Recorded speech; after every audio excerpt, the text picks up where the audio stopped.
Kelompok berapa sih kita? 3. Hah? 3 anak banget ya kak. Gue hilang cowok.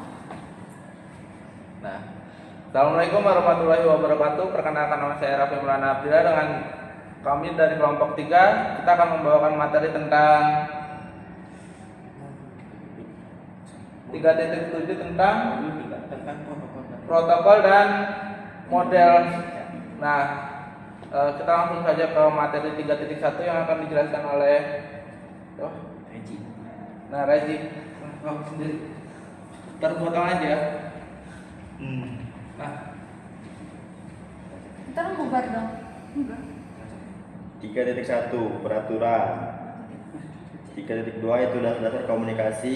Jaringan bervariasi dalam ukuran, bentuk, dan fungsi. Jaringan bisa serumit perangkat yang terhubung melalui internet atau sesederhana dua komputer yang terhubung langsung satu sama lain dengan satu kabel dan apapun diantaranya. Sumber pesan pengirim. Sumber pesan adalah orang atau perangkat elektronik yang perlu mengirim pesan ke individu atau perangkat lain. Protokol komunikasi. Mengirim pesan baik melalui komunikasi tatap muka maupun melalui jaringan yang diatur oleh aturan yang disebut protokol. Protokol ini spesifik untuk jenis metode komunikasi yang digunakan dalam komunikasi pribadi kita sehari-hari. Penetapan aturan. Sebelum berkomunikasi satu sama lain, individu harus menggunakan aturan atau kesepakatan yang telah ditetapkan untuk mengatur percakapan. Persyaratan protokol jaringan. Protokol yang digunakan dalam komunikasi jaringan memiliki banyak ciri mendasar yang sama. Selain mengidentifikasi sumber dan tujuan, protokol komputer dan jaringan mengedefinisikan detail.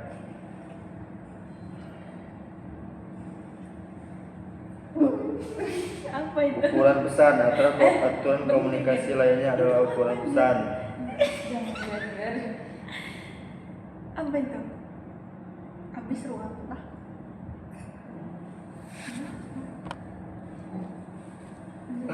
kayak gitu apa itu? Pengaturan waktu pesan. Pengaturan waktu pesan juga sangat penting dalam komunikasi jaringan. Pengaturan waktu pesan meliputi hal-hal berikut: kontrol aliran, batas waktu respon, metode akses. Lanjut ke modul 3.2-nya, yaitu tentang protokol. Yang 3.2.1 itu tentang network protokol overview, di mana protokol jaringan ini adalah aturan atau cara perangkat komunikasi jaringan. Tanpa protokol, komputer tidak bisa mengerti. Contohnya tuh kayak HTTP, VTF, SMTP, dan IP. Nah, protokol ini aturannya komunikasi antar perangkat. Terus 3.2.2 itu network protocol function. Protocol function itu memiliki beberapa fungsi, yaitu ada address, encapsulation, segmentation, control error detection. Yang artinya protokol mengatur cara data dikirim dengan aman dan rapi. 3.2.3 itu tentang protokol interaction. Protokol tidak bekerja sendiri, tapi bekerja bersama. Contohnya itu HTTP, TCP, IP, Ethernet. Semua protokol bekerja sama agar dapat sampai dengan benar. Kesimpulannya dari modul 3.2 itu, protokol itu adalah aturan komunikasi jaringan, dan protokol punya fungsi pengaturan pengiriman data. Terus protokol bekerja bersama dengan beberapa lapisan. Itu dari saya.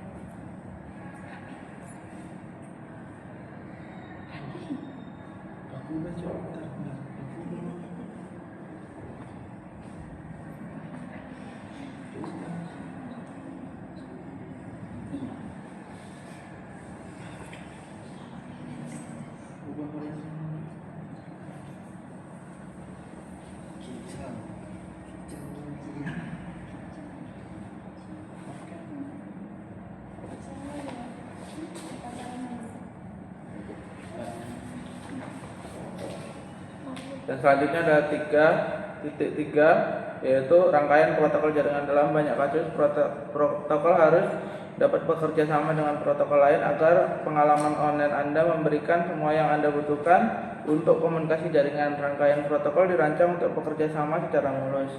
Rangkaian protokol adalah sekelompok protokol yang saling terkait dan diperlukan untuk menjalankan fungsi komunikasi. Seperti yang Salah satu cara terbaik untuk memvisualisasikan bagaimana protokol dalam suatu rangkaian berinteraksi adalah dengan melihat interaksi tersebut sebagai sebuah tumpukan atau stack. Nah, tumpukan protokol itu menunjukkan bagaimana protokol individual dalam suatu rangkaian diimplementasikan. Protokol-protokol tersebut dilihat dalam bentuk lapisan dengan setiap layanan tingkat yang lebih tinggi bergantung pada fungsionalitas yang didefinisikan oleh protokol yang ditunjukkan. Yang tingkat lebih rendah, lapisan bawah tumpukan dengan memindahkan data melalui jaringan dan menyediakan layanan ke lapisan atas yang berfokus pada isi pesan yang dikirim. Selanjutnya contoh protokol atau TCP/IP. Tersedia untuk lapisan aplikasi transport dan internet. Tidak ada protokol TCP atau IP di lapisan akses jaringan. Protokol LAN lapisan akses jaringan yang paling umum adalah protokol internet, Ethernet, dan WLAN atau LAN nirkabel. Protokol lapisan akses jaringan bertanggung jawab untuk mengirim paket IP melalui media fisik.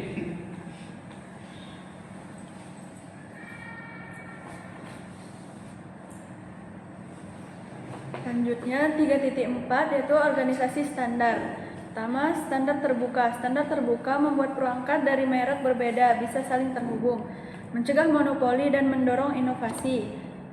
Contohnya router, wifi dari berbagai vendor semua pakai protokol yang sama. Kemudian standar internet. Organisasi pengembang standar internet IAB kelola standar, ITF bikin protokol, IRTF riset jangka panjang. Kemudian standar elektronik dan komunikasi. Organisasi membuat standar sinyal, IEE bikin Ethernet dan Wi-Fi.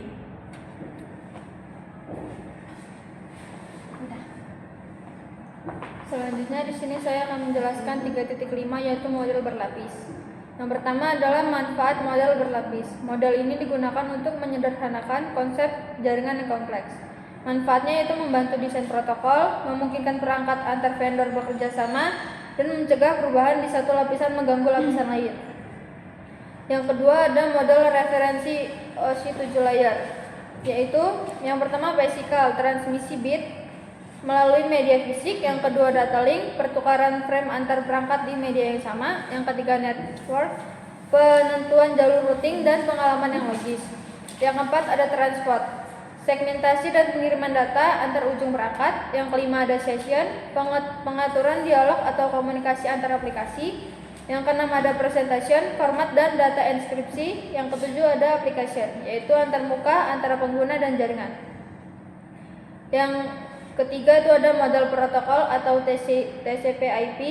Model ini digunakan secara praktis di internet saat ini, yaitu network access mengontrol perangkat keras dan media. Yang kedua internet menentukan jalur terbaik dalam jaringan. Yang ketiga transport mendukung komunikasi antar berbagai perangkat. Yang terakhir ada application, representasi data ke pengguna dan kontrol dialog. Mungkin itu saja yang dapat saya jelaskan. Baik, saya akan menjelaskan mengenai 3.6 yaitu enkapsulasi data. Pulang ya. Di sini saya akan menjelaskan tentang 3.6 tentang enkapsulasi data, yaitu proses penambahan informasi kontrol atau header dan trailer pada data saat dikirim melalui jaringan. Proses ini terjadi secara bertahap dari lapisan atas ke lapisan bawah dalam model jaringan.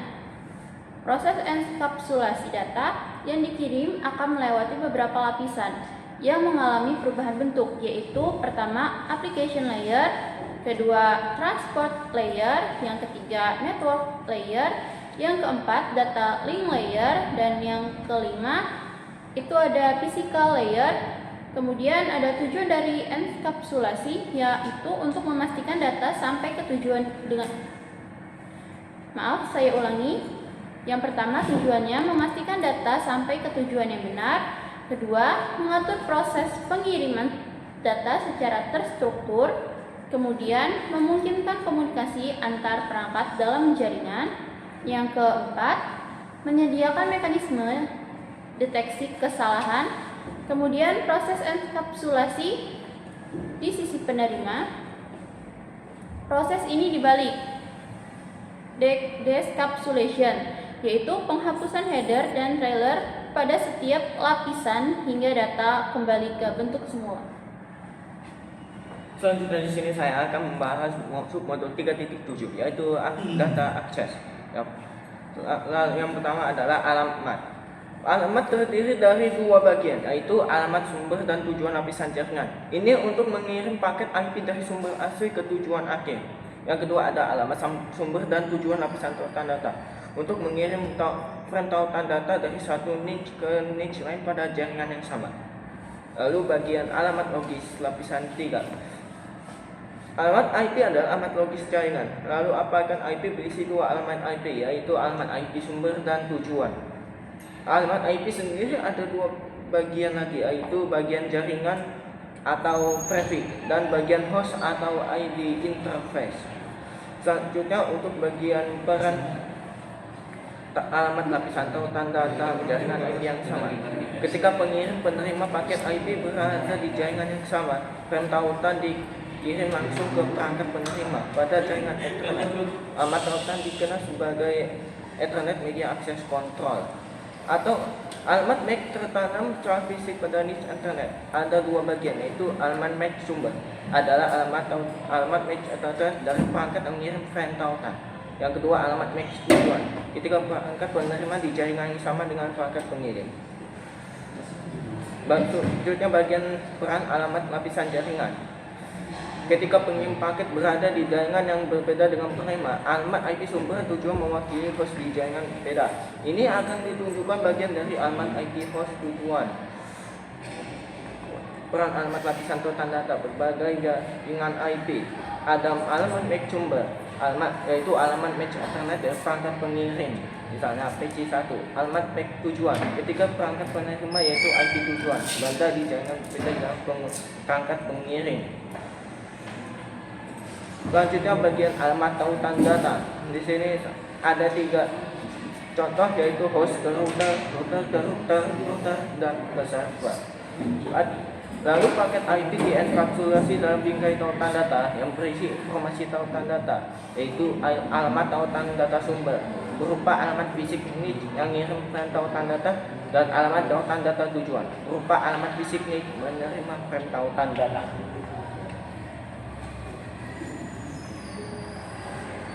Sekian untuk presentasi dari kelompok kami. Jika ada salah kata atau salah perbuatan, kami mohon maaf. Saya akhiri. Wassalamualaikum warahmatullahi wabarakatuh.